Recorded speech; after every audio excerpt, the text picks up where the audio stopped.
सूरजकुंड अंतर्राष्ट्रीय हस्तशिल्प मेले में हादसे पर मुख्यमंत्री नायब सिंह सैनी ने संबंधित अधिकारियों को निर्देश दिए हैं कि मेले और अन्य सार्वजनिक आयोजनों में सुरक्षा मानकों की सख्ती से पालना सुनिश्चित की जाए। सभी झूलों व उपकरणों की तकनीकी जांच, फिटनेस प्रमाणन और संचालन व्यवस्था की व्यापक समीक्षा कर रिपोर्ट प्रस्तुत करने के निर्देश भी दिए गए हैं, ताकि भविष्य में इस प्रकार की घटनाओं की पुनरावृत्ति रोकी जा सके।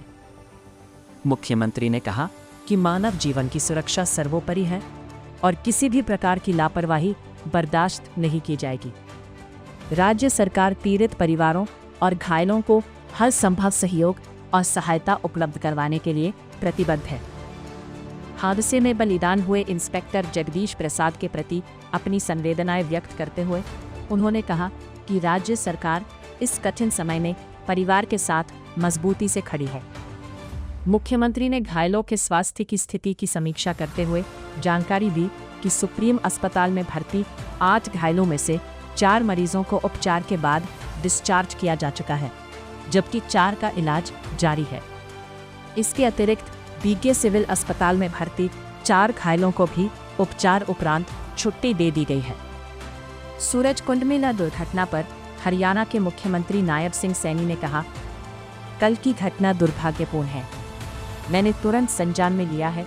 हमारे अधिकारी और मंत्रीगण हमने वहां तुरंत भेजा है और उस दुर्घटना में हमारे एक इंस्पेक्टर जगदीश प्रसाद, जो पलवल में पोस्टिंग थे, वो उसमें शहीद हो गए हैं।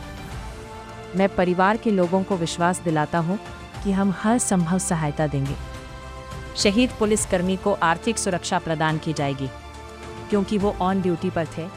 उनके एक बच्चे को सरकारी नौकरी सरकार देने का काम करेगी।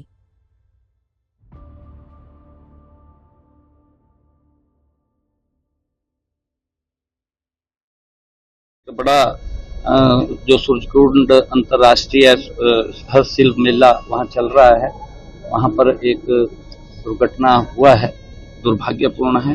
मैंने स्वयं उसका तुरंत संज्ञान भी लिया है और वहाँ हमारे अधिकारी, हमारे मंत्रीगण, जो टूरिज्म मिनिस्टर, वो भी वहाँ पर तुरंत हमने कल भेजे हैं और वहाँ पर उस दुर्घटना में एक हमारे शहीद इंस्पेक्टर जगदीश प्रसाद, जो पलवल के चांदहट थाना में पोस्टिंग थे,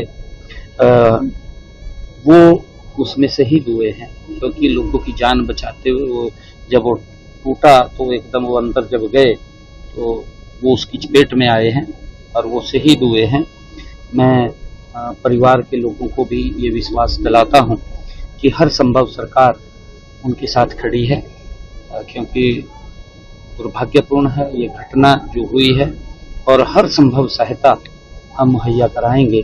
और इसी के साथ जो शहीद हमारा पुलिसकर्मी हुआ है उसको आर्थिक सुरक्षा तो प्रदान की जाएगी, जैसा कि उसके अंदर, क्योंकि वो ऑन ड्यूटी वहाँ पर काम कर रहे थे, परंतु जब आर्थिक सहायता हम उपलब्ध कराएंगे तो उनके एक बच्चे को सरकारी नौकरी भी सरकार देने का काम करेगी, ये मैं कहता हूँ। और मैंने स्वयं जैसा कहा भी है कि मैं स्वयं उसको वॉच कर रहा हूँ, देख रहा हूँ।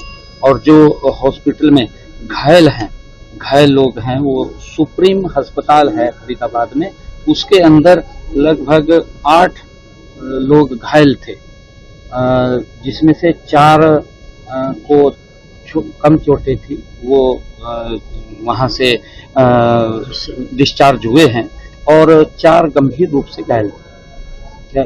4 गंभीर रूप से घायल थे। उन सभी घायलों को भी हम, क्योंकि सरकार की तरफ से मैंने कल ही आदेश जारी कर दिए थे भी उनका कोई पैसा नहीं लगेगा, सरकार अपने खर्चे से उनका इलाज कराएगी और उन घायलों को 1-1 लाख रुपया देने का काम भी, जो गंभीर रूप से घायल हुए हैं उनको 1-1 लाख रुपया देने का काम भी।